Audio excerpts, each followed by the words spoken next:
Recently, I've been getting a lot of questions from most of you asking which house system is better. Is it whole signs? Is it equal signs? Is it Placidus? Well, you'll be delighted to find out neither is better than the other. Let me explain.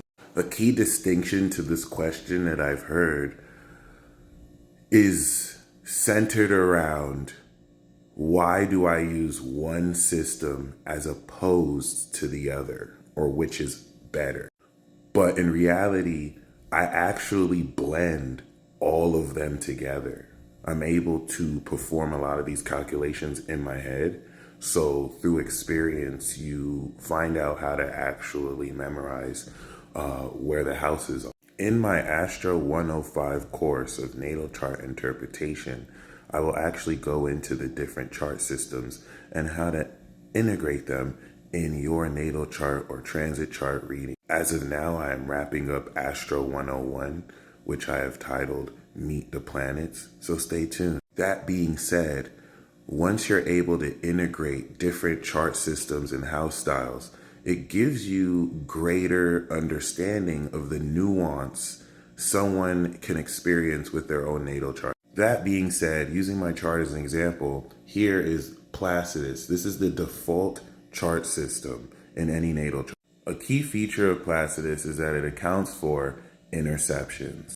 Interceptions usually occur relative to how far away or close you are born to the equator. However, from experience, I noticed that a lot of people get very finicky about the exact degrees of houses when it's not really that important. Don't get it twisted. Accuracy down to the degree is important, but most of these things are a range. So it's not necessarily something you have to get too caught up over. Next, we have the whole sign system.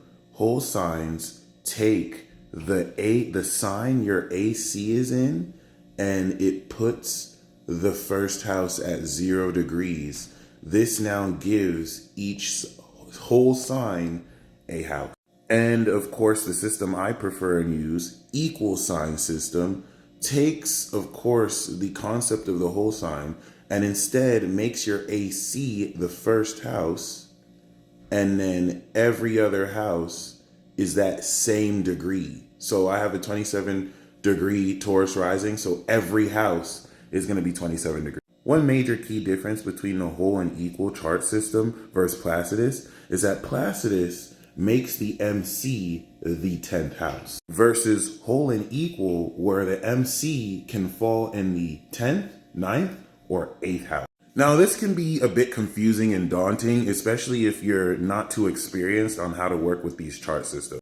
But when you do, it's actually super awesome, and it adds such a deeper layer of nuance when you know that someone's MC is in the 9th house of education and their career is more geared towards teaching versus in the 10th house where they're meant to be more public. This is where understanding the mathematics of the aspects and cycles are very important, because it helps you understand how it plays out within each house. That being said, when you are looking into the psychological makeup of one's character, you must use equal and or whole. Having 12 houses, especially equally placed, accounts for the 12 dimensions that you have in your psychological makeup. So even if in your Placidus chart you have an interception, you still have a house where the sign is missing a house. This is why you need to use equal or whole. It corrects the interception. However, when you are looking at planet transits and you're looking at the planets and how they play out in your chart, Placidus is uncannily accurate. That being said, if you are looking at someone's natal chart and you just want to find out about their personality, use equal or whole. If you are running planet transits through the chart and you want to get nitty gritty, accuracy, use Placidus, but you can use both. What actually convinced me that Placidus is very accurate is that in my equal chart, my 9th house is 27 degrees. And of course, in the whole sign chart, my 9th house is going to be 0 degrees cap. But in the Placidus chart, as you can see, my 9th house is 15 degrees Capricorn. The secondary progress chart is a chart that's more accurate than your natal chart, as it represents how you have progressed now versus where you were born. I'll make sure to talk about it in future videos, but for the purpose of this video, when my progressed moon was 15 degrees Capricorn in my natal 9th house of higher education, I went back to college. However, once the progressed moon left the equal sign 10th house, I graduated college. There I wanted to highlight the range. There was an exact precision with that moon in the Placidus 9th.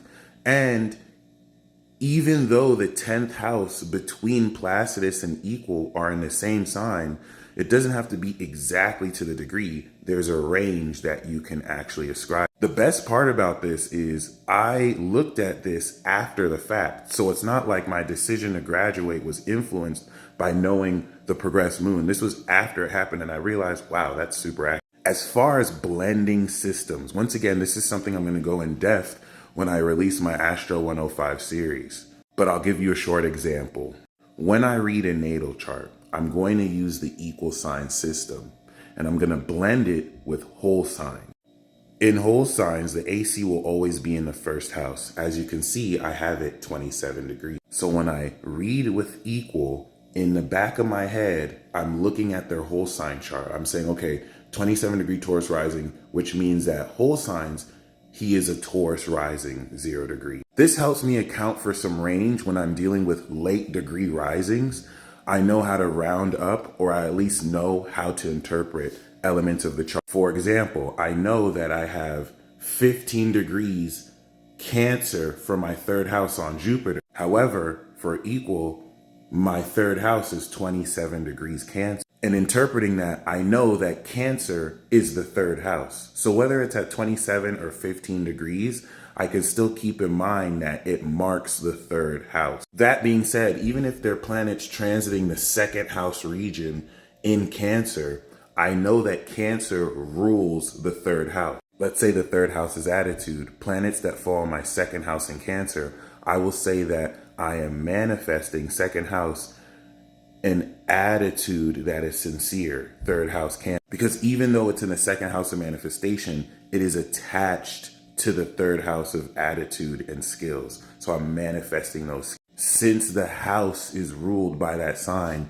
it takes precedence. This is where if I'm just reading the chart to see what type of person they are, I can stick with equal and whole. The whole sign will allow me to know, of course, what sign rules each house, and then the equal will let me know specific to degree how late or early their degrees are. And of course, if I want to now look at planet transits, I can take into account their Placidus. I don't always do this, but if for some people who request it, I will look at their Placidus, and that can just give us more degree specific insight. That being said, a lot of people invest too much energy and take too serious, oh, interceptions, or oh, I have this degree or that degree, when it's not really that important. Once you understand the 360 degree math of knowing 30 degrees between each space, you can round and of course eyeball and get an idea. Even though I've shown you an example of how it can be very specific, you don't want to lose too much sleep if you feel like you're off or you're not entirely too sure about exactly what degree each house is. Final example, let's look at my Capricorn planets. They fall in the 8th house, but Capricorn is ruled by my 9th house. So when I interpret that, I'm going to interpret those planets as 9th house planets. However, they just fall in the 8th house. It's like saying that they're New Jersey cops who are in New York right now. Their jurisdiction is still just New Jersey. This helps me blend, even though we see that some do fall in the 9th and 8th. That being said, knowing that Capricorn rules the 9th house, I can still treat them as 9th house planets, even if they fall in the other house. You just blend the interpretation. So I hope that answers your questions. I still barely scratched the tip of the iceberg, but I am making an Astro 101 to 105 series. 101 is the planets, 102 is the signs, 103 is houses, 104 is planet aspects, and 105 puts all that together to analyze the chart. Stay tuned. Please put any questions you have below. And, I hope this cleared up some misconceptions.